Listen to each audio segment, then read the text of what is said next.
Yeah, what's going on, fans? It's your man, and this is the Big A Cooking Show. So, got a lot of love in the DMs, and somebody messaged me and was like, Big A, I'm putting together my first place. And I saw when you made that tender, which I'm gonna load up again for you. I made this tender, juicy, delicious steak, right? So I'm gonna do that again. But they said, yo, what are the primary, right? They doing their kitchen for the first time. They like, what primary ingredients do I need to make sure I have up in my cabinet? So I'm gonna hook you up with some love. You go ahead and watch this. If you got these in your cabinet, no matter what type of meat you cooking, you gonna have some flavorful meat.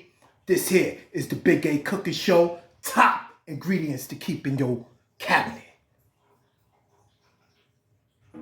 First off, let's start with the salt, right? Everybody keeps salt and pepper. That's okay. But if you want some flavor, I'm talking about flavor in your food, right? This is the standard staple, that Lowry's. Make sure you put that Lowry's up in there. Now, if you want to go next level, one of the ingredients I always keep, I keep some of this adobo on hand. Goya, I want my monies. The next thing I always keep is some garlic powder. Now, it is for your pizza, for your food. I mean, people use fresh garlic. I tend to flavor a lot of things. Them ribs, them chickens, you know what I'm saying? My daughter home, so tomorrow I'm doing some chicken ribs in the smoker, but I keep that garlic powder. The next thing, right, I already said it, is that black pepper. You keep it on the side. Some people have the fresh, where they got to twist the thing to get the pepper out. But whichever way, black pepper is black pepper, trust, right? Next thing I always keep on hand is red pepper. When you want to add some kick, I'm talking that spice, that kick, you douse a little bit of this in there. I don't care if it's soup, I don't care if it's meat, whatever you put this on, it's going to add that little spicy kick to it. Now, the next thing, especially when I'm frying chicken, is that paprika. Now, paprika is what I call a leveler.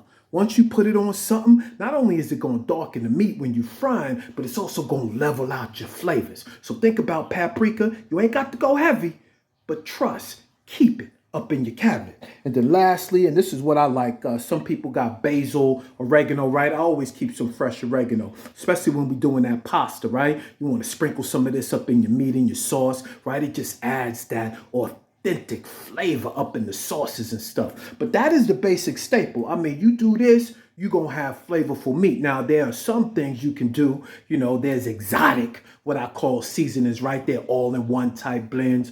For people that might have high blood pressure, you might want to mess around with the Dash family of seasonings, right? But when you go into the grocery store, you're going to find things, these all-in-ones. Here's a good example of that, like this Montreal spicy beef steak seasoning, right? So, I mean, when you go into the supermarket, take your time, look around, look for something that, hey, you know what? I could give it one shake, right? Sometimes they got this garlic and herb seasoning, right? That's a nice one. It's an all-in-one type shake it through. So I hope this helped out.